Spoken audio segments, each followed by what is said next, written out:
Hey folks, Eddie from Totally Wired Guitars here, and I'm super excited because today's video has been a long time coming, much requested by folks over the past year plus, really ever since my Jazzmaster version of this video came out. And so today I'm finally going to be ranking every Fender, Squier, and even off-brand Jaguar that I have ever played. So this video is going to differ from the Jazzmaster ranking that I had done last year, namely in that it's also going to cover discontinued Jaguars that I've played over the years, ones that were on my bench for service or ones that I actually owned myself. We are going to definitely have to split this video up, and today we are going to be covering all of the Jaguars that I have played that are under $1,500 and ranking those. And next time we are going to be ranking all of the Jaguars that I have played that are over $1,500. I've really been looking forward to this one, folks, especially because the Jaguar is near and dear to my heart. You may have seen on Jason May's video that I basically professed my love and allegiance to the Jaguar as my favorite offset of all time, and I have played so very many of them over the past 16 plus years. Now, before I begin, I did want to preface that this is overall an opinion piece, my own personal opinions based on my personal experiences with these guitars over the years.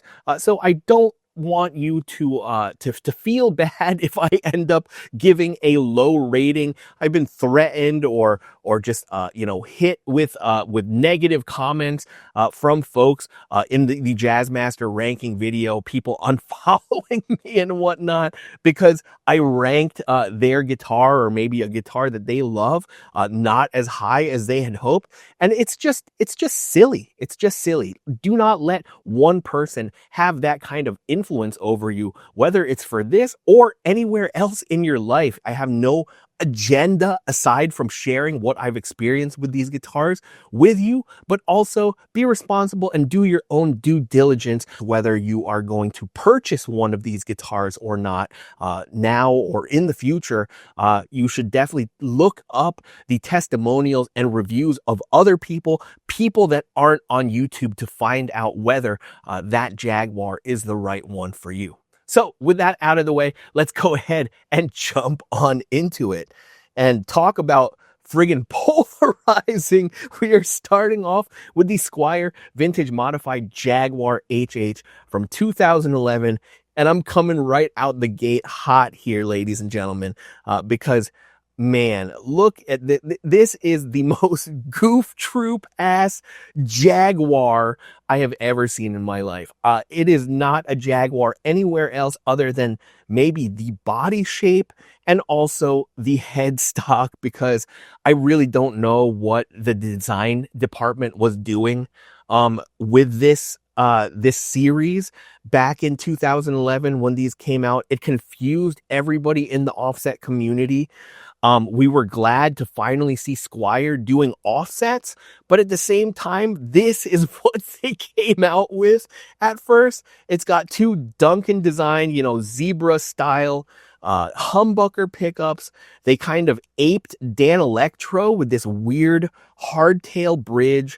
It had like a concentric knob thing going to, I think, split the coils, if I remember correctly. And you've got your three-way toggle up at the top, and then just this very, very ill-placed Strat input jack. Like, why was that even necessary? What was the problem with having the input jack where it usually is on a Jaguar? I feel like this guitar was just a really poorly executed mishmash of silly ideas overall. And if this guitar has any saving grace whatsoever, it's the neck. It might be ever so slightly, at least the ones that I have played, which have only been a handful over the years, ever so slightly thicker at the first fret than the vintage modifieds that we came to know and love that would be released about a year later. And so the necks are nice, especially if you do some work to them, like getting rid of fret sprout or leveling the frets, swapping out the nuts, maybe putting in some new tuners. But that really is the only thing. These sounded like ass to me. Definitely not anywhere near the ballpark of what a Jaguar should sound like. So we're gonna go ahead and give this one probably, man, if not for the neck, I would definitely be giving this an F. So I'm just gonna go ahead and give it a D. Probably gonna be one of the lowest scores that we give out here today, folks. So let's go ahead and move right along here.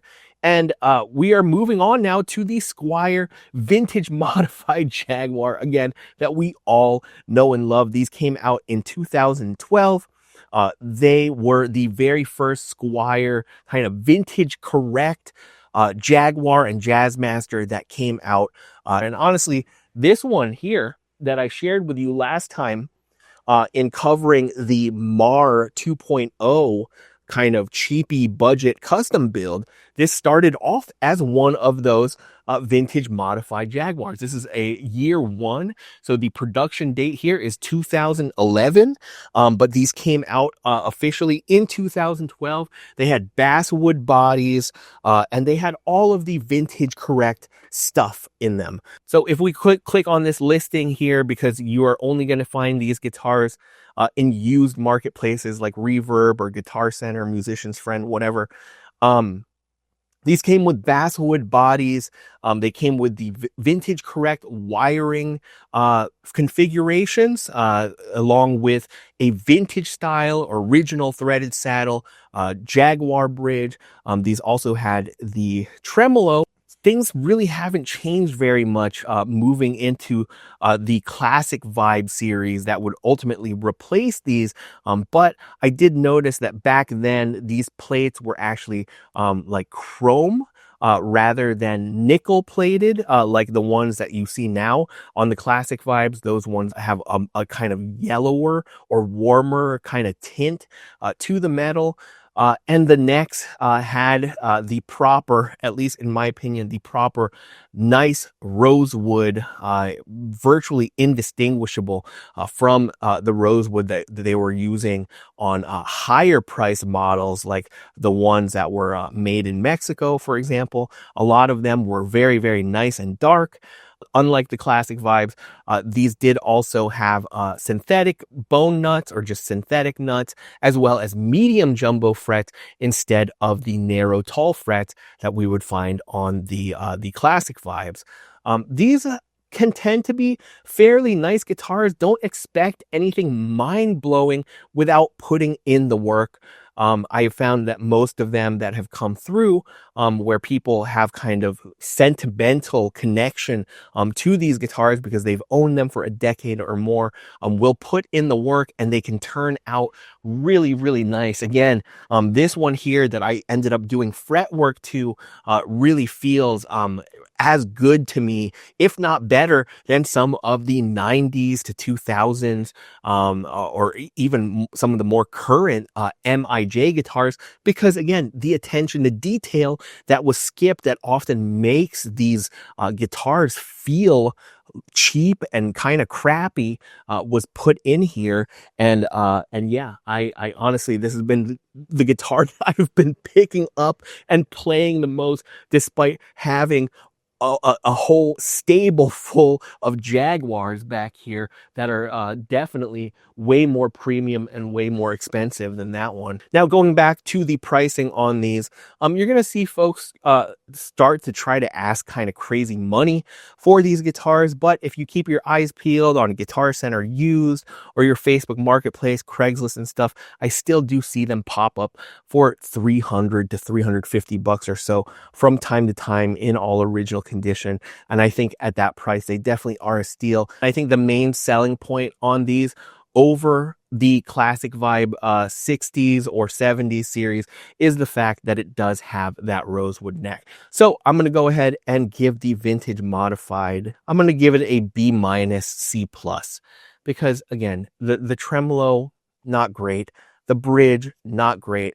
Does require a bunch of work. The pickups didn't sound great. Those Duncan design, I mean, nothing changed much again after the Classic Vibes came out. They still have that same super hot bridge pickup. They've got that really kind of muddy and lackluster neck pickup. So yeah, so for that reason, I want to give it a B, namely because it's a fantastic modding platform and has a lot of potential.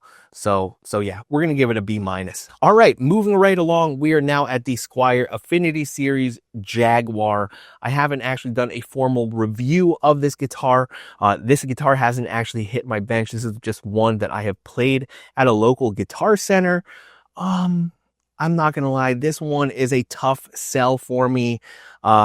Even as a modding platform, I wish that they had done something that was more akin to what they did with the like the Squier Sonic Mustang. It does feel somewhat comparable here, and I'm glad that at very least it does have the vintage accurate placement of the vibrato, as well as the bridge, which is the same bridge that they use on the Squier Classic Vibe, and that bridge is the same bridge that they use on the Player 2, and the same bridge that they use on the American Professional Classic. So yeah, at the lowest price point that they have for a Jaguar, they are using that bridge, and it's a pretty decent bridge so long as you Loctite the set screws for adjusting the overall bridge height, because it's already got the 52 millimeter string spacing. The neck on this thing feels similar, if not identical, to the way it feels on the Squier Sonic Mustang. It almost feels unfinished, very matte kind of feeling, very pale kind of, what the heck? Sweetwater used a completely different image on their website here. That looks like some kind of Ernie ball or something, or like Sterling or whatever. But yeah, you can see from the headstock here, it's got a very, very pale finish. Truss rod adjustment at the headstock there. They've got the Indian Laurel fretboard, which sometimes can look nice and dark, and a lot of times, more often than not, look very, very pale and kind of sickly, and just not my favorite. I think that the real travesty here with this Jaguar is just the fact that they decided not to even put actual Jaguar pickups in here. These sound more to me like generic Strat style pickups, and then rather than having any of the pizzazz that a Jaguar has with its switching configurations and whatnot, this might be, you know, what some folks like. It's just got a 3-way blade switch, so just kind of boring.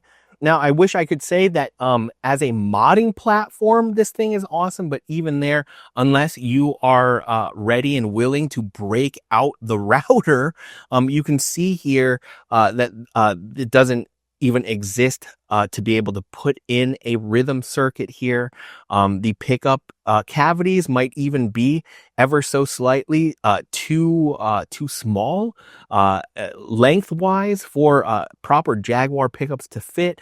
And much like the Player 2, which also has a 3-way switch configuration, I believe this route here is just big enough that you would not be able to mount the proper 3-switch plate down here without adding, you know, some wood or some Bondo or something in there for your screws to actually attach to. So that's a huge bummer and another missed opportunity. On the plus side, the ones I've played have been fairly lightweight. And again, they can be fun little guitars so long as you're not expecting for them to be, to be a proper Jaguar. Now that said, $433 for an Affinity guitar in 2026. I don't know, maybe I'm still living in the 2010s, but that is a really hard sell for me personally.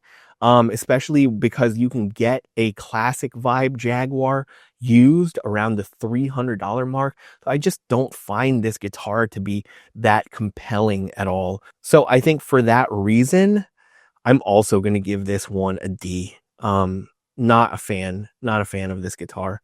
I don't see a reason to opt for this over one of the others, even if you're giving it to a beginner. So the next guitar on our list is the Squier Classic Vibe 60s Jaguar, which is a much rarer version of the Classic Vibe. The ones that you will see most are the Classic Vibe 70s, but if you go over, for example, to Sweetwater, some of the shops are still selling a version of the Classic Vibe 60s. A lot of them that have been released have been FSR models, like this one here in shell pink. I've also seen these and own this in charcoal frost metallic as well. It's got the typical kind of specs for a Classic Vibe: your poplar body with your polyurethane finish on both the body as well as the neck. It's got a somewhat slimmer to medium profile C-shaped neck, definitely not very chunky, especially as compared to some of the made in Mexico models that have come out. These have also got, because the Classic Vibes came out from 2019, they have never featured rosewood fingerboards or fretboards, so they're always the Laurel fretboards. But again, don't let that dissuade you if you can kind of look like on Sweetwater, where they actually show you pictures of the guitars that you're going to get. This one looks almost like rosewood to the untrained eye. But like I said, with the previous model, a lot of these can end up looking kind of gray, and some of them I've seen have knots that are actually in the fretboard, which is not ideal. These do come with bone nuts, vintage style tuners. These are effectively no different. The pickups are no different from the Duncan designed ones that came in the previous vintage modified, kind of lackluster, dull sounding neck pickup and like a very hot bridge pickup here. But otherwise, you've got your standard wiring configuration here and all of the switching that you will find on a vintage style Jaguar. The bridge, as I mentioned before, on the this Squier Classic Vibes are that nice 52 millimeter string spacing bridge that could just use a little Loctite at most, but perfectly serviceable and not needing swapping out right away. The tremolos or the vibratos can feel really, really janky. Honestly, if I were to swap anything on the guitar as a matter of priority, the tremolo would probably be the first thing, because I really don't find them to be ones that are kind of worth putting the work into. They're just really, really cheap feeling.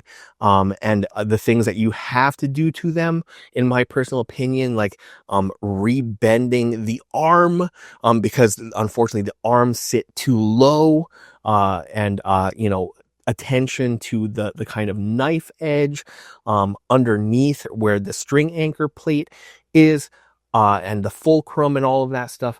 I just think that it's just way too much work. There's so many good cheap options for vibratos now.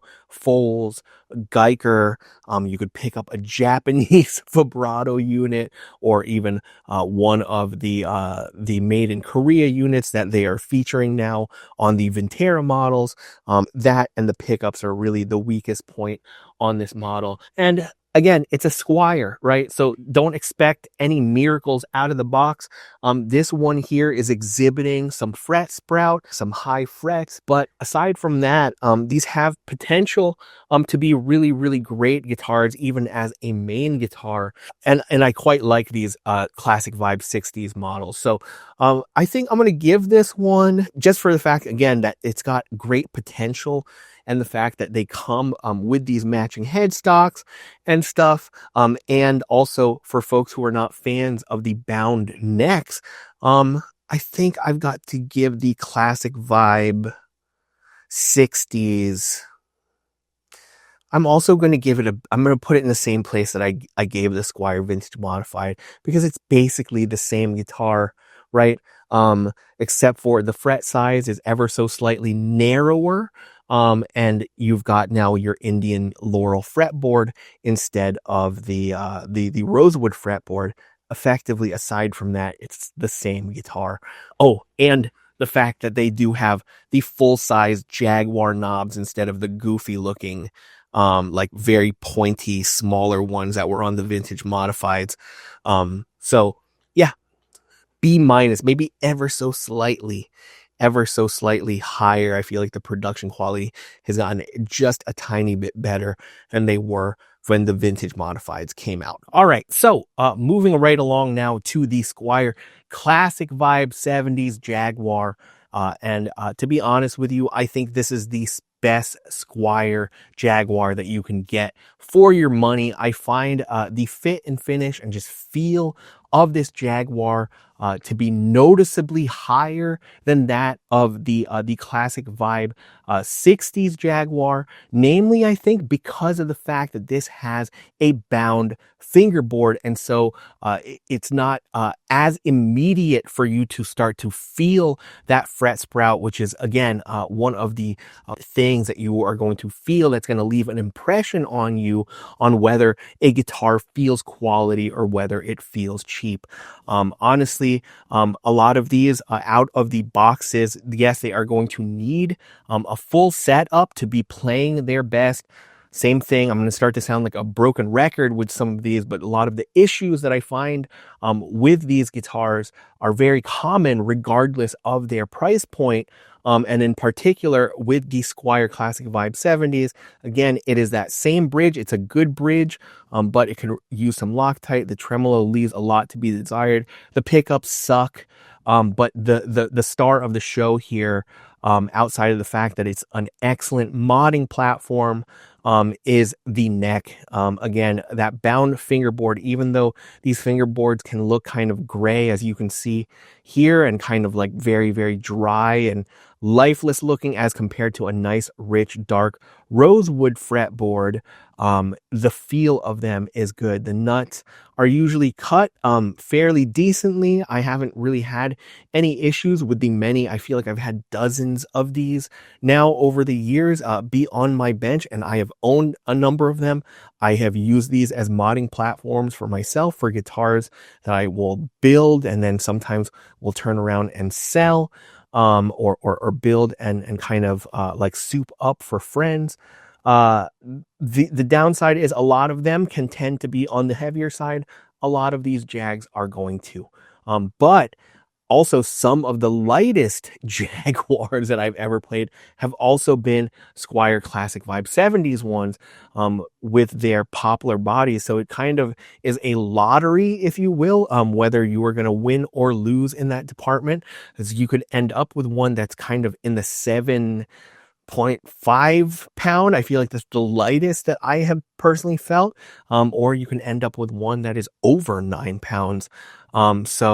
So yeah, I think that again, yeah, this is the best Jag. You're not going to find a better Squier Jaguar for your money, and use these routinely go around the $350 mark. And for that amount of money, these are just killer instruments that can be made even better with the right mods, the tremolo, the pickups at minimum. And I think from that point, you've got a Jag that is going to be punching way above its price class.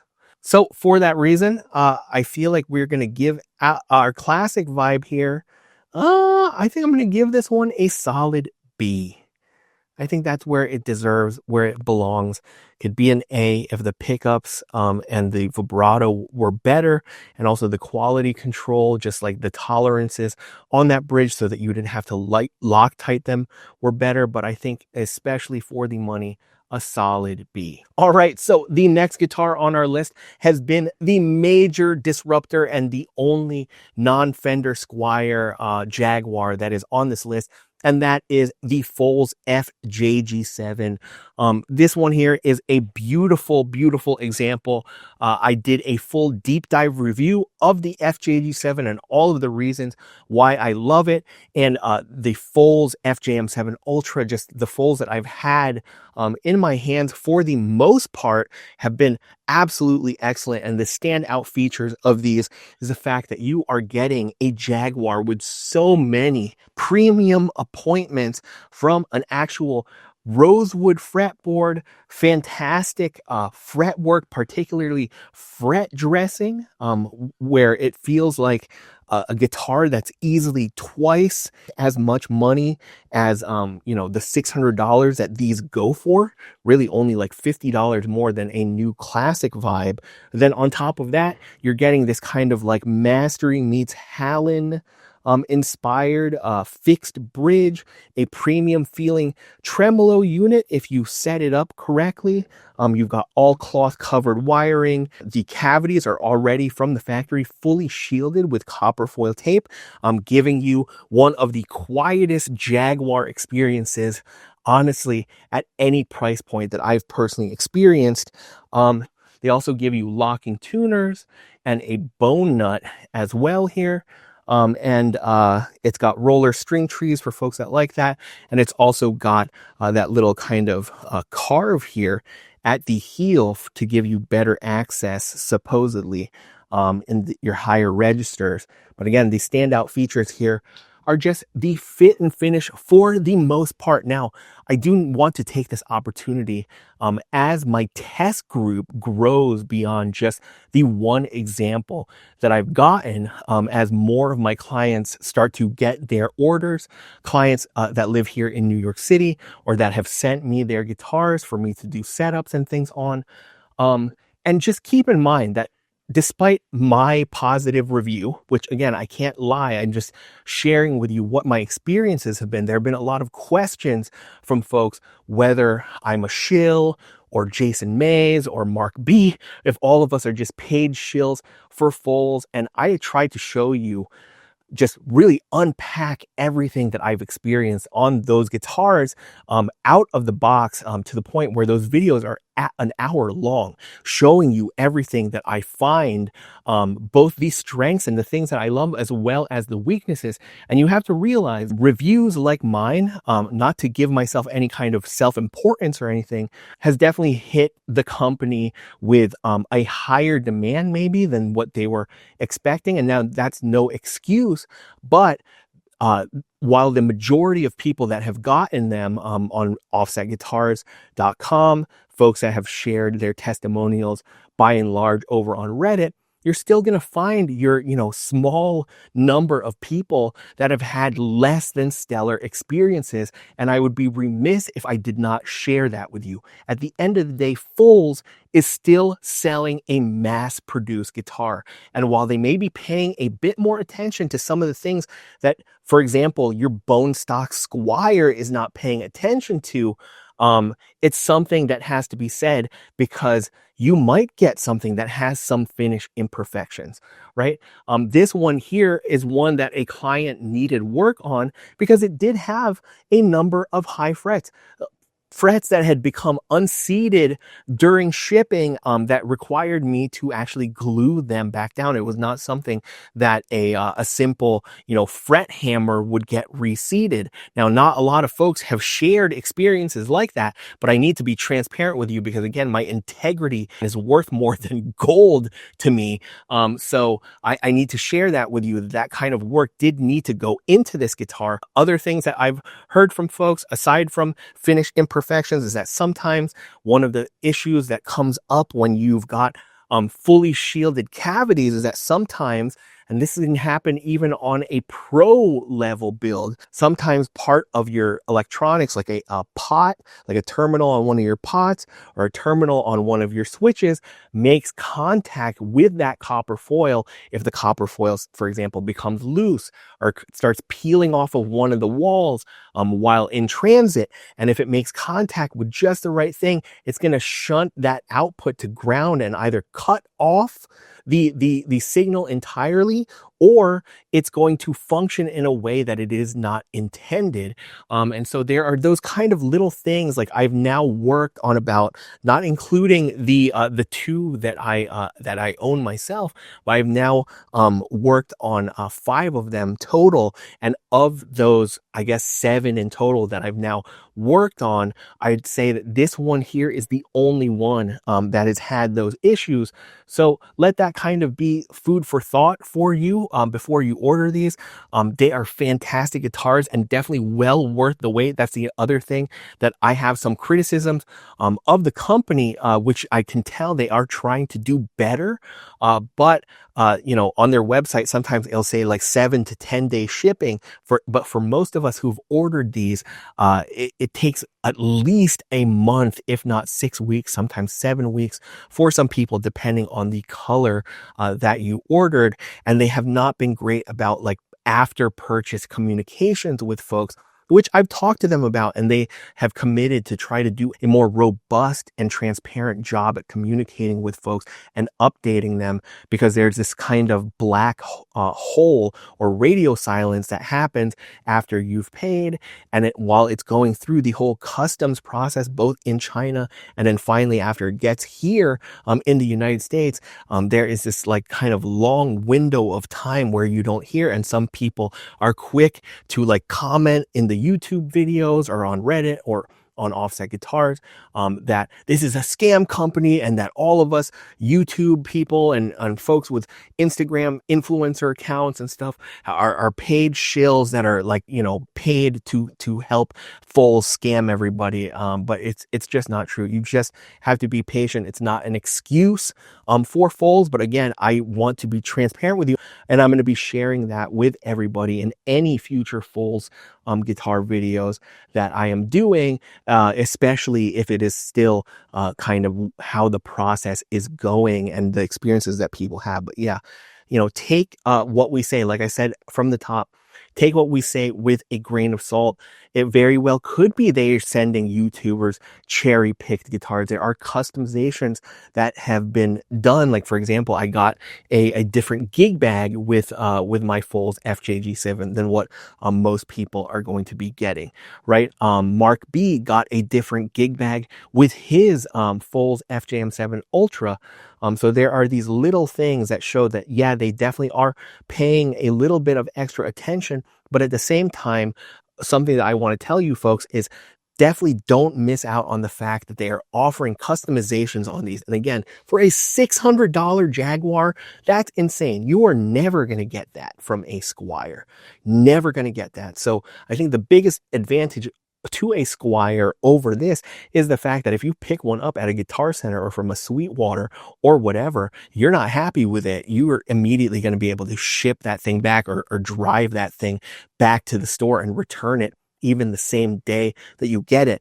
But when it comes to a Foals, if something goes wrong, you do have to wait to be able to communicate with the company. And when they finally reach out to you, they may ask you for evidence of what's going on, what's wrong. I highly suggest that everybody, not even with Foals, with Fenders, with Squiers, anything that you buy. I've been burned enough times that now, just out of best practices, if you will, I constantly will have just a camera on the box as soon as it comes in to me. I will ask my my Google Home the time and the date to prove that it is that day, the day that it's been delivered, and I will film the whole unboxing process and test everything out in front of the camera in a single shot. No cuts, no edits, no anything. And that protects me from anything that might have been damaged or that went wrong, or anything that any company might try to pinpoint on you. It is better to have yourself covered from that perspective. But again,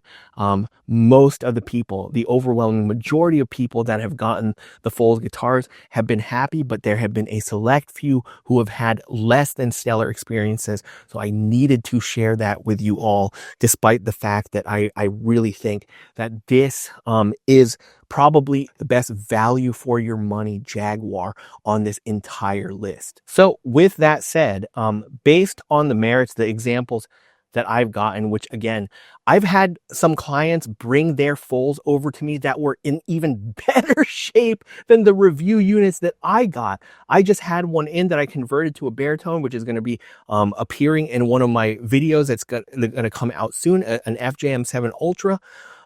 It had only 4 high spots on the fretboard, all of which was easily rectified with just a light tap of my fret hammer.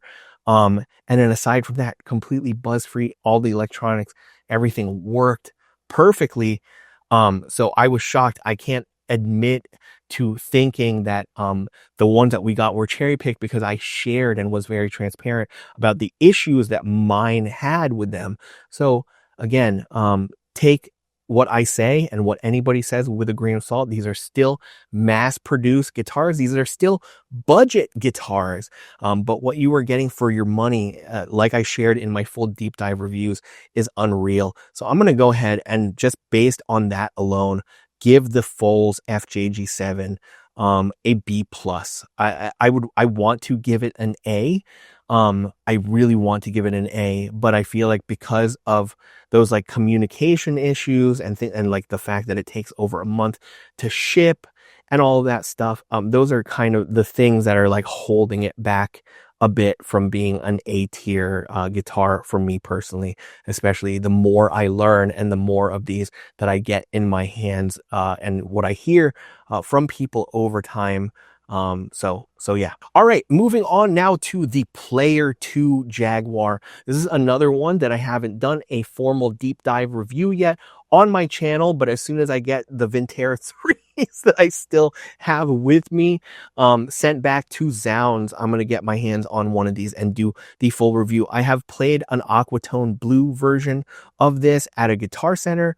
It's a nice Jaguar. A lot of the gripes that I have with the Squier Affinity with regards to just some of the paring down that they've done, like kind of stripping the Jaguar of its identity, if you will, follow into my impressions of this. But unlike the Squier Affinity, this does actually have proper Jaguar pickups at minimum, and they're pretty decent pickups at that, right?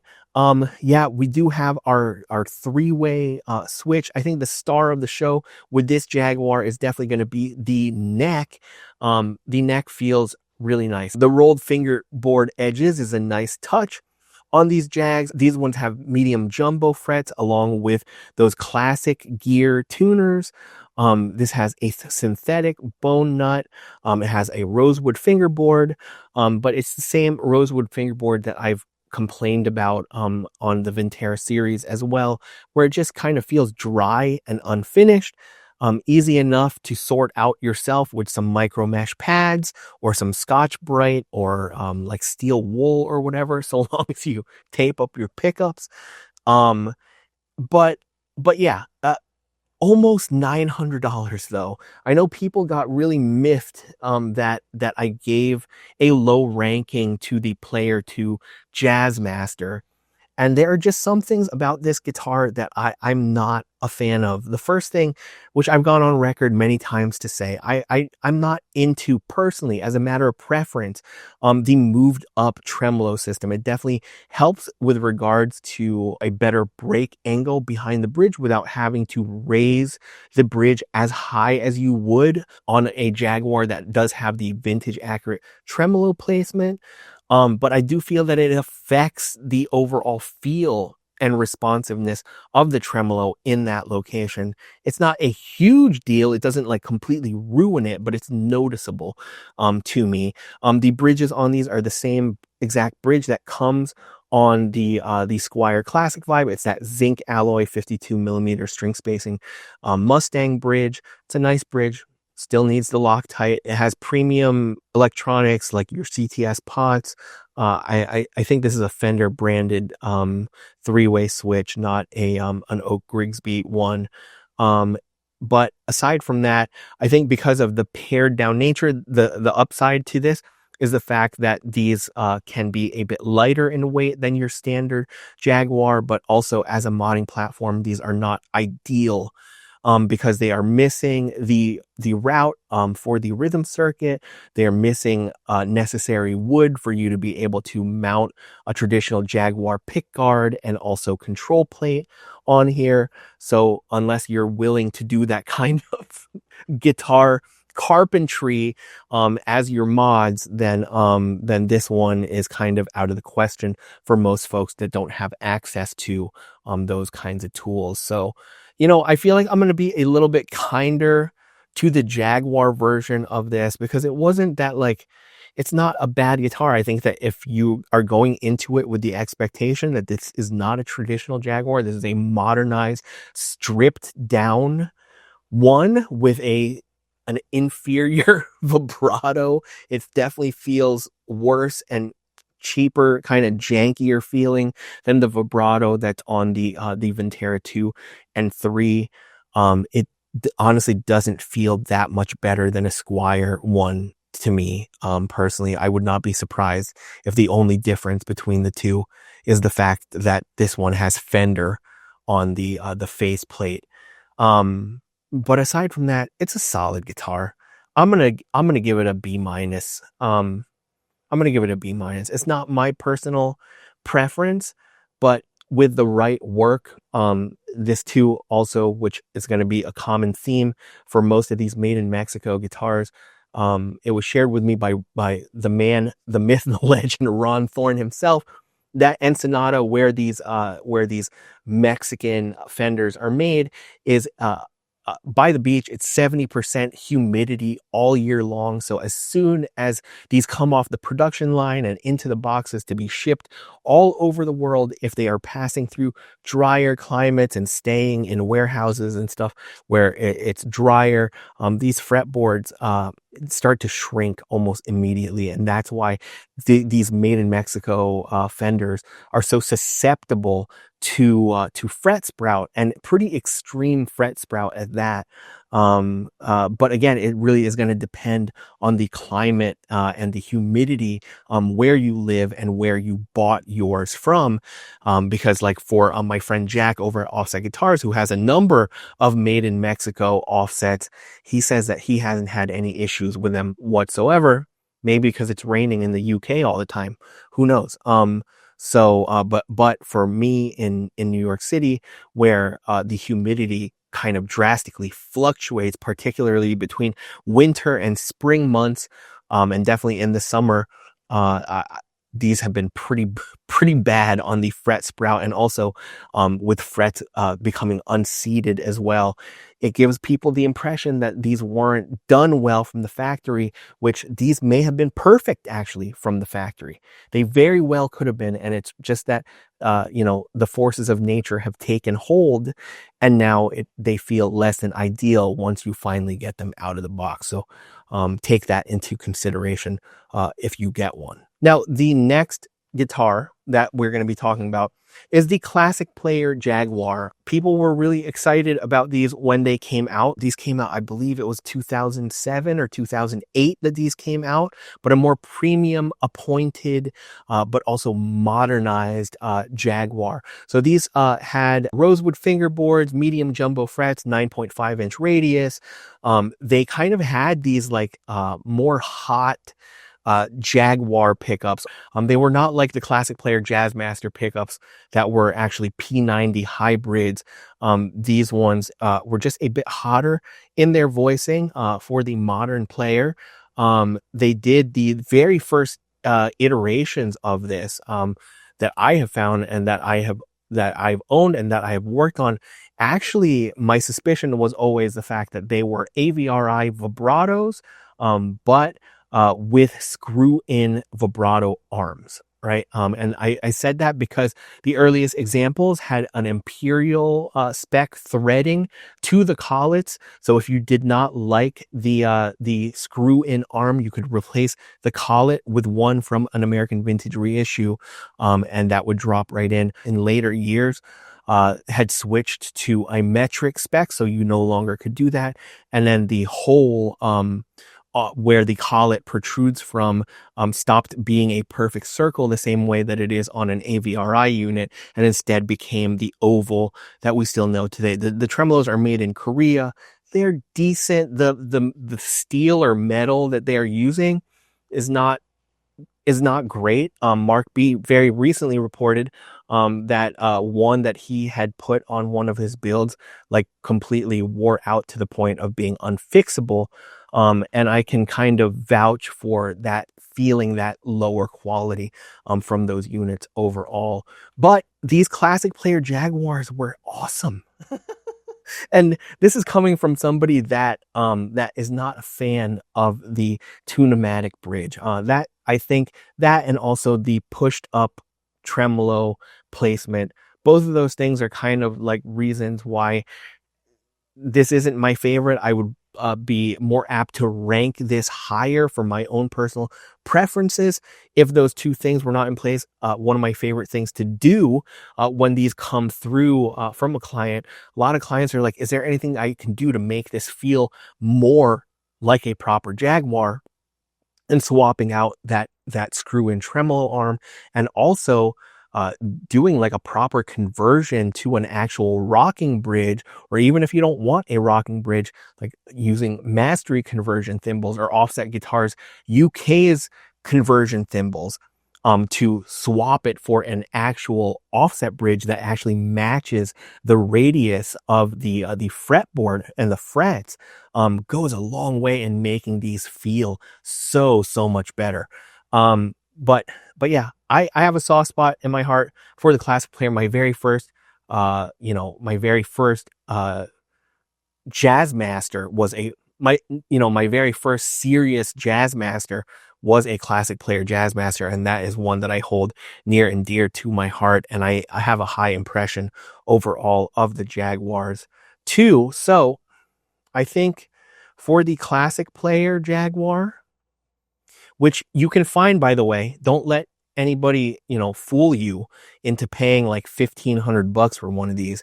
You still find these in used marketplaces sometimes as cheap as $800. I think you'll most commonly find them in the $900 to $1,000 range. But I think, man, just ever so slightly, I'm just going to give it a B.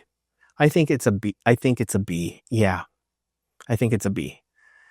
Because the quality, again, I think of the necks in particular on these was quite good, and that matters. That matters a lot. And for whatever reason, these older made in Mexico ones were not as susceptible to the fret sprout.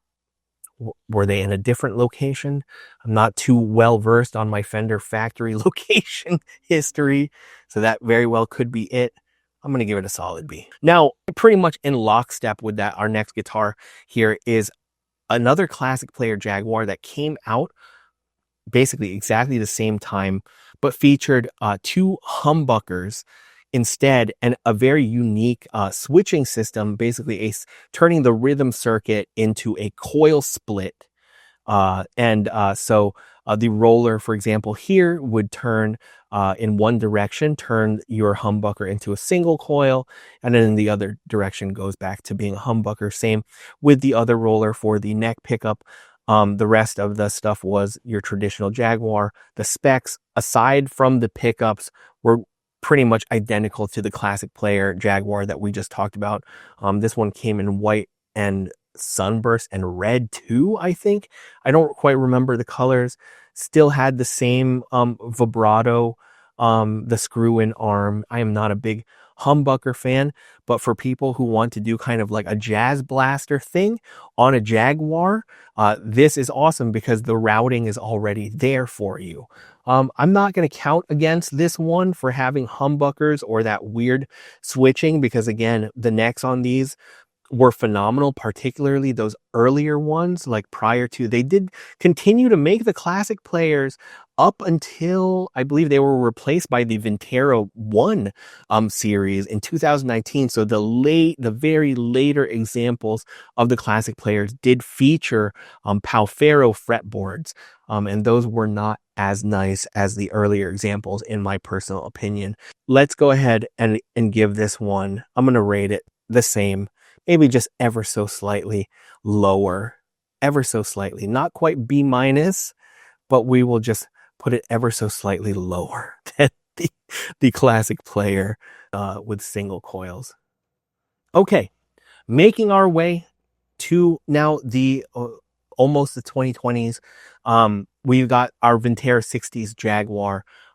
I quite like these, especially again, if you put in the work to dress those fret ends, because some of them can be quite sharp, but I quite like the kind of chunky profile that you find on these. And the fact too that these had the matching headstock, at least on certain colors. The ocean turquoise on these Jaguars looked really nice. The pickups were okay. They sounded like Jaguar pickups. The configuration of the wiring was all vintage accurate. You had your CTS pots and your Switchcraft switches. The hardware is kind of where it was lacking for me personally. They still had not done away with that screw-in tremolo arm that was on the classic players, which I already voiced my dislike of. That and the lower quality metal used on those units, as well as the original threaded saddle bridge. The tolerances on the ones that they provide were definitely way more janky feeling, way looser tolerances. So those saddles had a tendency to sink on their own, oftentimes very, very quickly after pulling it out of the box. So it could use some Loctite. But aside from that, some of the Vintera 60s though, because this period now from 2020 to about 2022, before the release of the Vintera 2 series, was kind of like a dark age for Fender. It was a dark age for a lot of production because COVID hit, right? And with COVID hitting and people not working in person, this is definitely a period where quality control took a dive. So if you buy one of these, unless it was specified that it was taken to a professional tech, expect there to be some fit and finish issues, to need some fret work or some nut work. And that's something that like kind of holds this back. I have to keep that in mind when I'm giving the score, because quite a number of these have come in and have needed quite a bit of work from me. And they are still not cheap, right? This one here is listed at $924. You can sometimes find them in the $800 range. If you're lucky, sometimes in the $700 range, or even lower. I've seen on Facebook Marketplace before. So there's a lot. I think that it's a fantastic guitar if you're looking at it from how much potential it has to be a great guitar. But in its stock form, I feel like they are kind of like riddled with issues, and a lot of people's impressions of these is that they were like overall lackluster unless you were willing to put in the work into them, which is a shame because again, I quite really dug the neck profile on this guitar, and overall they felt good so long as you paid that extra attention that they were not given at the factory, and also all of the things that they suffered over time as a result of kind of the forces of nature and the elements too. So I feel like I'm going to give the Vintera 60s, then I feel like I have to give it a C, unfortunately. Again, if you can do the work to it, then they're great. But without that work, like, expect there to be some issues. The next on the list is the Vintera 60s Jaguar Modified HH. It's basically the same thing as the classic player Jaguar HH. You can see here that it's virtually identical. This one has the medium jumbo frets, the 9.5-inch radius. That was its whole like kind of thing. It's the modernized Jaguar. It's the same, except it suffered from the same things that the normal Vintera 60s had. So we're not going to spend a ton of time on this one.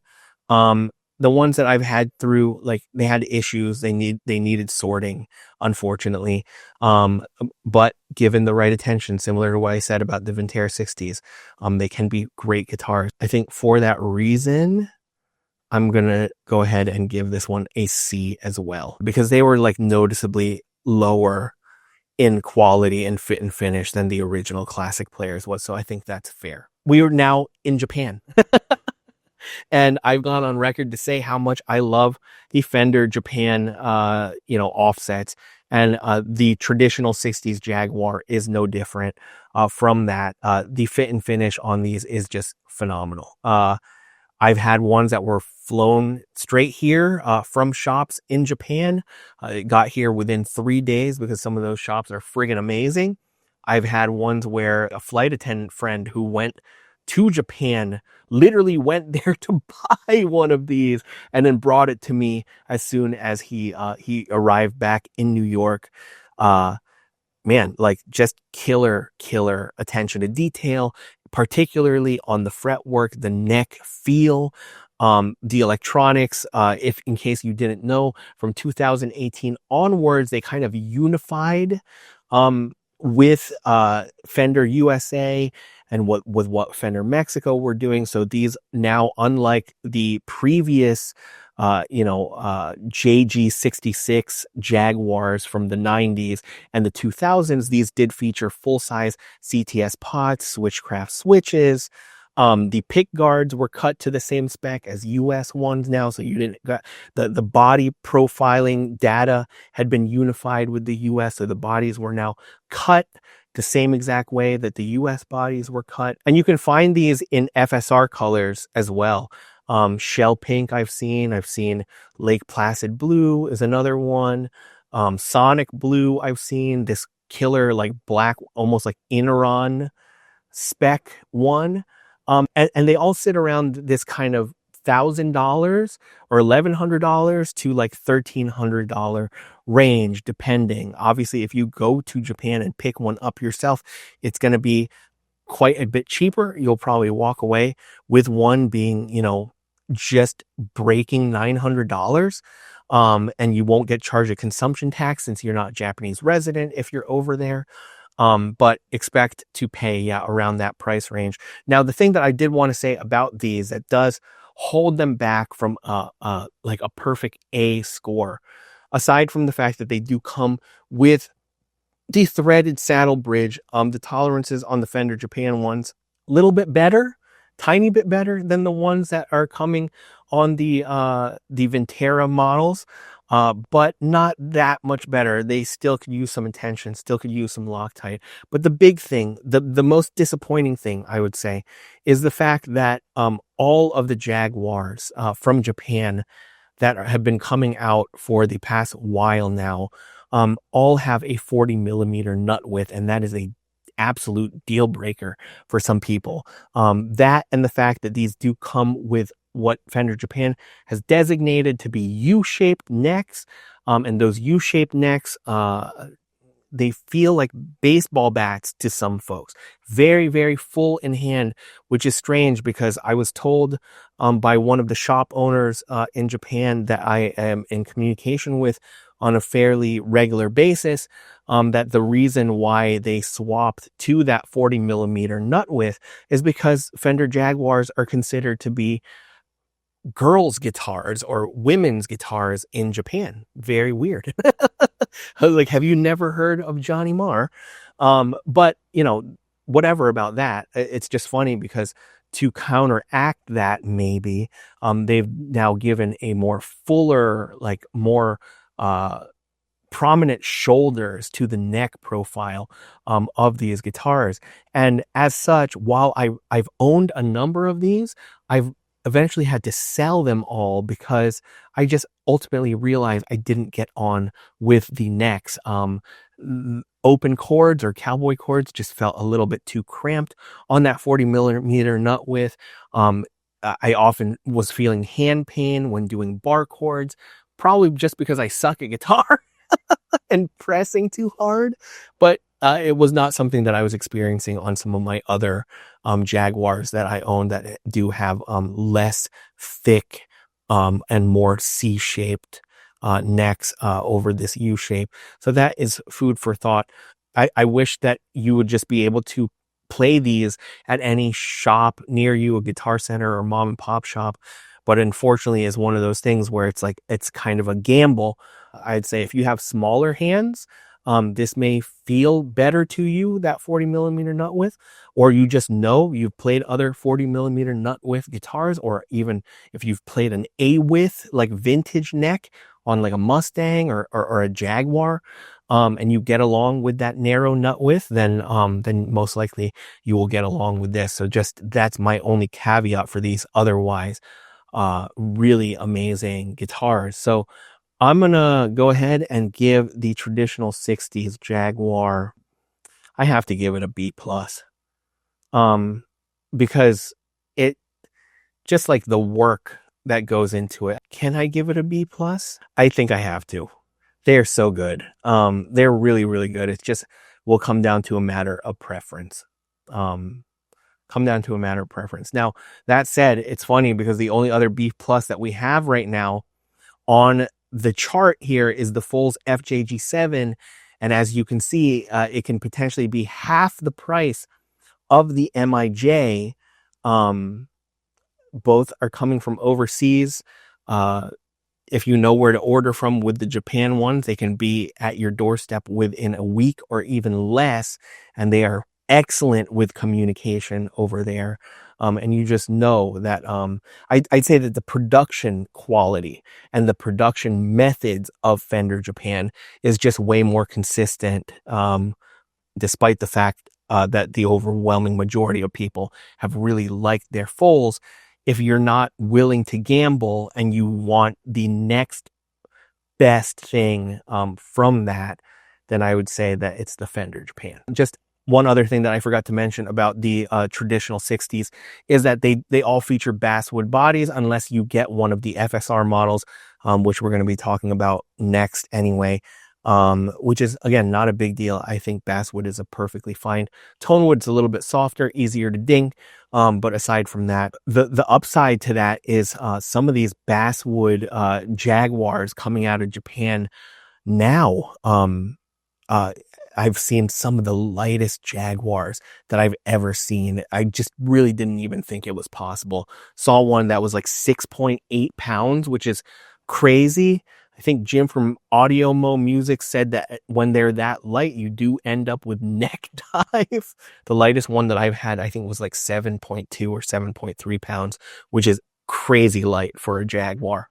But yeah. Anyway, let's move on. All right. So this is Peanut. She is the cutest cat in the world.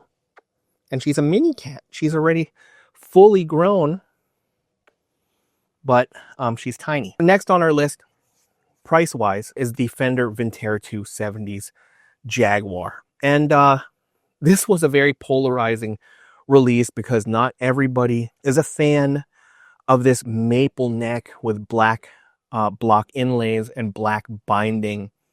I dug them. I thought that they looked pretty cool. I know some people were just like, dude, ugliest Jaguar ever. But I think it looked quite nice with the blonde finish. The black finish that they came out with, maybe a little less so. I feel like the blonde just like had a overall better visual balance to it.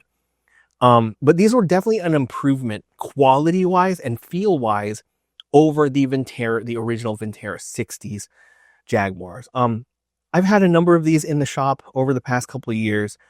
They have needed fret work, unfortunately. Despite having binding, fret sprout on these ones is also common. Unseated frets on these ones, also common. Nuts needing extra attention to detail. Remember that the Vintera 2 series came out in the fall of 2023. So things were already starting to come back into kind of normalcy from the early COVID years, which it was good to see. And I think by and large, people were very happy with the overall quality of their Vintera 2 offsets. And this Jaguar was no different. I think the downside to these was the fact that these Jaguars, nor did any of the other Vintera 2 offsets, have any shielding whatsoever. Very, very strange decision on Fender's part to completely get rid of that shielding. Though one of the highlights, aside from the feel of the necks on these ones, is the fact that they did reintroduce a pop-in vibrato arm, and that the quality of the vibrato units themselves just felt more robust and more high quality than they did on the Vintera 60s or even the Classic Player, the later Classic Player models with the screw-in arms. The pickups in these sounded like okay, decent, proper Jaguar pickups. The F tuners that were on these were okay as well. I just find that F tuners in general are just never going to feel as good or be as precise as a good kind of 15:1 ratio Goto SD91 tuner, or even the equivalent ping tuners. For whatever reason, F tuners, whether they're the old German ones or even the newer production ping made ones like these ones, they just leave a bit to be desired all the time, in my personal opinion.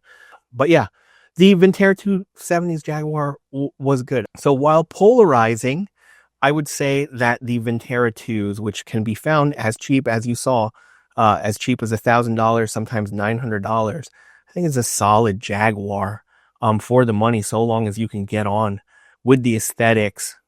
They can require setup work out of the box. I can't really fault it with too many issues aside from lacking shielding and stuff. So I feel like I feel like it's a solid B.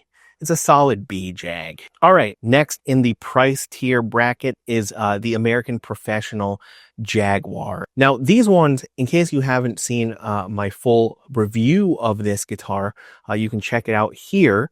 It pleasantly surprised me. There's a lot of things that on paper didn't seem like they would appeal to me.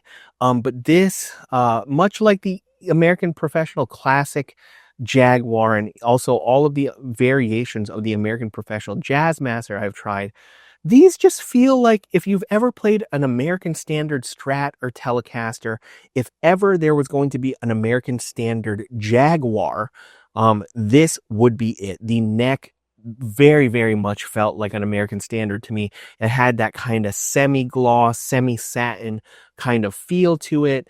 The pickups in these, which were the V-Mod Jaguar pickups, were not my favorite. They just were a little too hot, I guess, kind of one-dimensional sounding to my ears. I'd say it's the weak point of this guitar. These did come with the American Professional Mustang bridge, which was definitely a very high quality 52mm string space bridge, unlike the one that we've been discussing that Fender now uses on the American Professional Classic, which is effectively the same one as the Player 2 bridge and also the Squier Classic Vibe bridge. This one was definitely crafted with higher quality materials and just better machining overall. These also unfortunately came with a screw-in tremolo arm that would have otherwise been an American vintage reissue unit, which is very weird choice here. I don't know if maybe they just had some screw-in collets left over from the earliest runs of the classic players. But yeah, that was not ideal. Definitely would swap out for a pop-in collet and arm if I were to buy one of these. These had the same kind of switching as the Mar Jaguar, in that it's had the bridge and then both pickups in parallel, and then the neck pickup, and then both pickups in series. But rather than having a strangle switch or bass cut switch, it had an out of phase switch as the only switch in the upper control. So that was weird. Out of phase kind of sounded cool, but definitely not in place of the strangle switch, which for me, especially on a guitar that has a series option, is quintessential. It's like non-negotiable in my opinion. So that's one thing that holds this back. But these are high quality feeling guitars. I've never, the ones that I've had to work on, if they'd been abused, then they needed like fret work or nut work. Some people like came to me asking to have the synthetic bone nuts swapped out for an actual bone nut. But aside from that, and also I'm not a huge fan of these sealed die-cast tuners, like these modern tuners. These are also string through tuners rather than the split post tuners. These also came in other colors that had rosewood fretboards on them. And yeah, as far as modern feeling Jaguars go, I feel like they executed for the most part pretty nicely on these, and definitely a good value as far as American made Jaguars go that are at this, $1,000 to $1,200 price point. These also did come with that that molded hard shell case, which is a very, very nice case, definitely robust enough to be an actual flight case. So that's another thing that the American Professional Classic kind of falls a bit short on as compared to this one. So all in all, I think that this is a really great modern Jaguar. So I'm going to go ahead and give this one a B plus. The screw in arm, I feel like I could have given this an A, despite it not being, you know, something that is my personal preference spec wise. But yeah, I'm going to go ahead and give that one a B plus, because it felt good. It also had a wider nut for those of you who have bigger hands. 1.685 inch nut width, or I believe 42.8 millimeters, rather than the typical 1.65 inch or 42 millimeters. So now we are at our Vintera 3 mid-60s Jaguar, and boy, oh boy, these were eye openers. These got people in the offset community excited again, particularly because of the fact that they were coming with the mute for the first time, as well as these just really nice colors, shell pink with matching headstock, as well as Sherwood green with a matching headstock. And for the matching headstock haters, we had a 3-tone sunburst. The one that I got in was the 3-tone sunburst, which is more of a kind of clown burst or a target burst. But man, these are nice guitars. And they actually dropped down in price from what the Vintera 2s were, which were priced at $14.99. So they came down about $150. A return to a fuller feeling, mid-60s kind of C profile neck on these. The pickups, very, very nice. The return supposedly of shielding paint in the cavities, which I've gone on record to say is nothing more than smoke and mirrors, because it was not getting positive continuity, you know, with that shielding, whether I tested it to itself, like putting my multimeter on 2 parts of the same, you know, surface. No positive continuity there, no positive continuity to the circuit. Wasn't really doing anything. There's literally probably 1 layer, which you usually need like 3 or more layers of conductive shielding paint to get that positive continuity, which this didn't have. But I perseverated on that for a little bit too long. The star of the show on this guitar is definitely just the nice premium appointments that it came with, on top of the fact that it's the first non-American Jaguar that comes with a mute. It also came with a cloth covered wiring harness throughout. A very nice thing that's usually reserved only for American vintage reissue guitars. It came with these nice ping made single line Kluson style tuners. The tremolo is the same tremolo that they're using on the Vintera 2, which is a fairly nice tremolo, just you know, a stone's throw away or so from being the same quality as an AVRI unit. But yeah, these are really nice Jaguars. The one that I got into was not that heavy either. So I think that these were a nice kind of return to form for Fender, which was unfortunately marred by their stupid cease and desist, ill-informed, ill-executed legal shenanigans that they, you know, I feel like that really killed the momentum of this and anything that the brand was doing. What stupid timing, in my personal opinion, because I couldn't, you know, I felt like I couldn't really even talk about these anymore after all that stuff happened, despite the fact that these were really good. This is one of those guitars that I'm going to recommend that you definitely buy from a third-party merchant like your Zounds, or buy them used anywhere but from Fender. That's my personal recommendation. You can do whatever the hell you want if you believe Fender is in the right, you know, doing what they're doing. I don't believe that they are, and I personally would not want to support them directly with my money. So yeah, if I was going to get one of these, I would pick one up from Zound, because they've been really kind to me and to the channel. Used, you can find these around the $1,100 mark right now, sometimes as cheap as $1,000, so keep your eyes peeled. But it's a lot of Jaguar for the money. Unfortunately, like with the other made in Mexico guitars, particularly ones produced after 2020, these suffer from the same things that we've talked about on the made in Mexico guitars. The fret sprout, unseated frets every now and again, super dry fretboards, all of that stuff. Again, because of these being produced in super high humidity area in Ensenada, that is why. But those are not issues that cannot be addressed by a good tech or you if you have these skills and the tools. So I really like the Vintera 3 mid-60s Jaguar. Yeah, bummed that Fender had to do all of the stupid horse shit that they did after its release, because it really kind of marred the momentum of this series for me. And it's forever going to be kind of colored that way, in a way. So anyway, I'm going to give the Vintera 3 a B plus as well. I think it's a good one. The great thing too, why I would choose a Vintera 3 over the MIJ traditional 60s or even an FSR traditional 60s, despite the fit and finish work on the MIJs being better, you're getting premium appointments with the Vintera 3 that you're not getting on the MIJ, all of the stuff that I just mentioned. And on top of that, it has the proper 42 millimeter nut width and a very familiar and comfortable medium to fuller C shape to it. Not too dissimilar, in my opinion, from the feel of the Johnny Marr neck. More round C than kind of an oval C shape.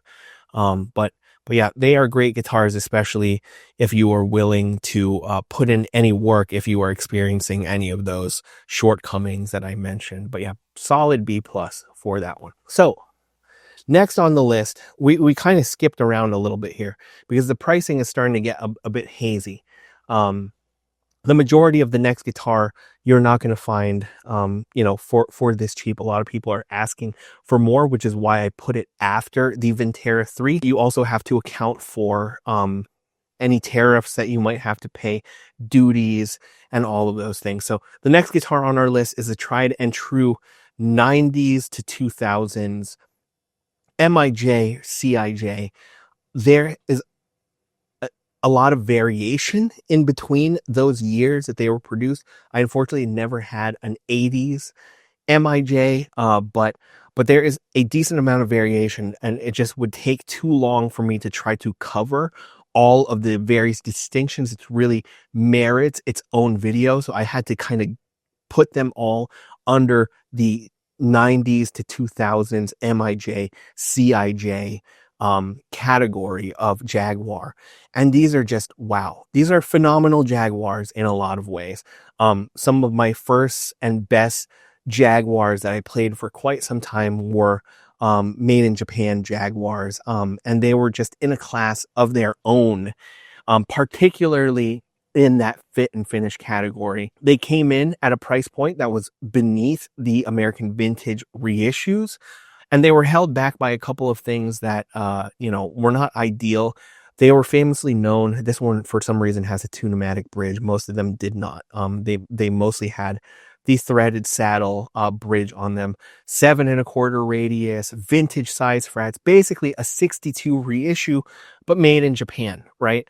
The pickups were decent, although oftentimes quite microphonic, which would be an issue if you played live with a lot of gain. But some people obviously that play offset guitars are really into that.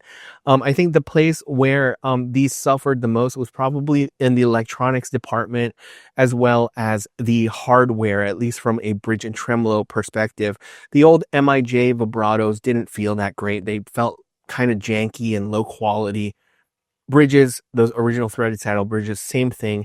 If you hit them with some Loctite, you could even pick up like a crappy $20 bridge from Amazon and you can make that thing work and play just fine.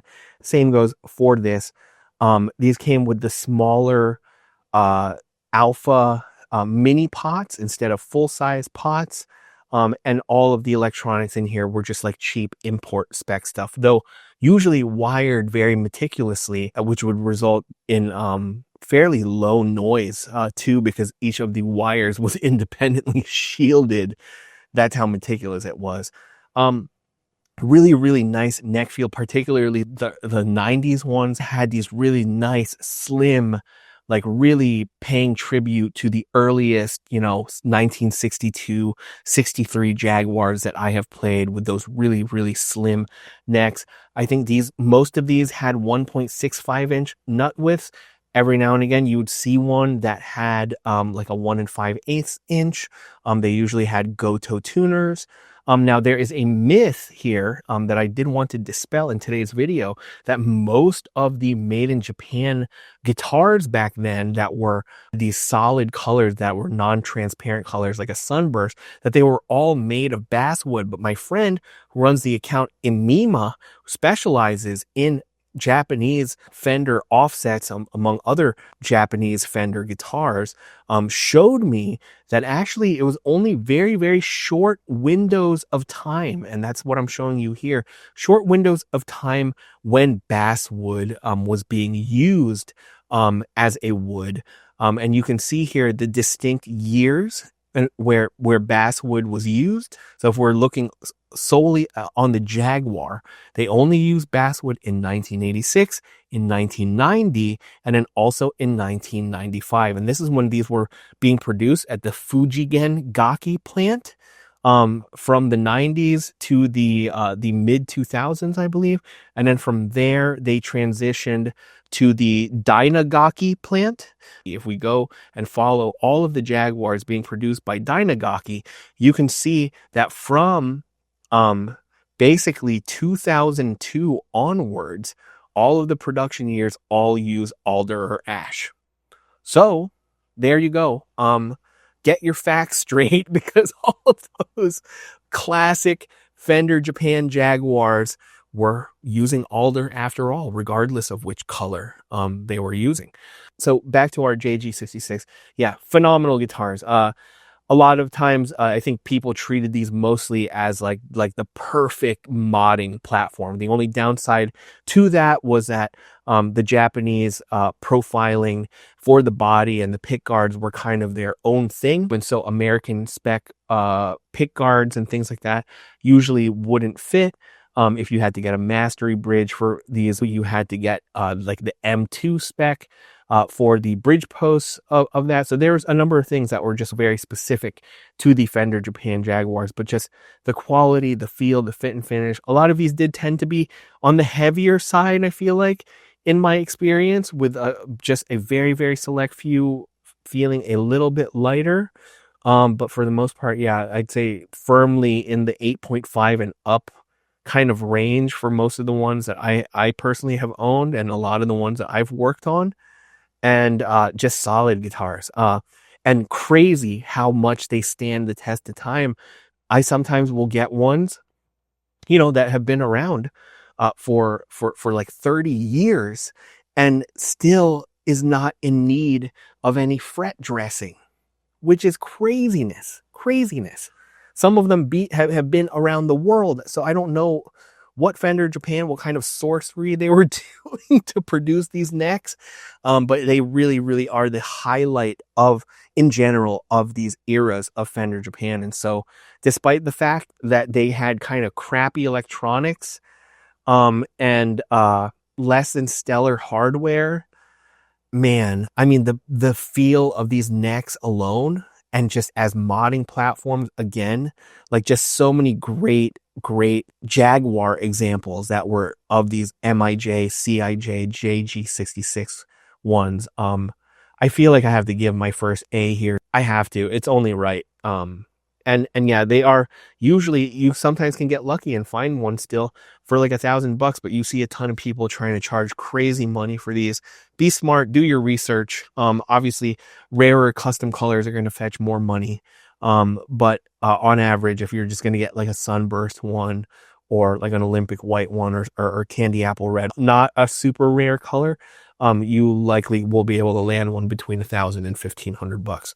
But yeah, some of my favorite Jaguars ever were MIJ, CIJ. So yeah, A. A. So that is going to do it for our list so far. As you can see, we got through the lion's share of Jaguars so far. We have to stop here because I feel like even though I have the pricing of the MIJ traditional late 60s Jaguar here at below, a lot of times after the taxes and fees, those are going to end up being over $1,500.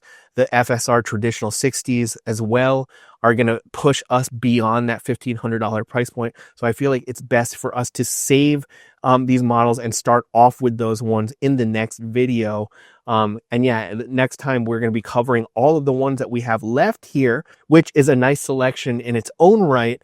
And with that, I hope you enjoyed today's video. I hope you found it informative, especially if you've had your eyes on one of these very many Jaguars that I have ranked here. I hope you think that my rankings make sense in a lot of ways. I've tried to justify why I scored them as such to the best of my ability. But again, as I said from the top, very, very subjective. My opinion and my experiences are my own, and they may differ from yours, and that is totally okay. And please do not let what I've said here at all color your impression of your guitar or make you think that your guitar is lesser than what it is, especially if you really love that thing. That's all that really matters. Now, if you own or have owned one of these Jaguars, definitely chime in the comments below to let us know what you loved about those Jags, and also maybe some of the things that you struggled with, maybe some things that you wish you could improve about them. I know I and everybody else who watches this video, who reads the comments, would greatly appreciate it. Now, if you want to pick up one of the Foals FJG7s, definitely don't miss out on the 5% discount that I've put in the affiliate link in the description. It saves you some money and kicks back a bit to the channel and helps me continue to make videos just like this one. As always, if you haven't already, please hit that like and subscribe button, as well as the notification bell to be notified of new videos as soon as they drop. And don't forget to follow Totally Wired Guitars for more offset guitars buying tips.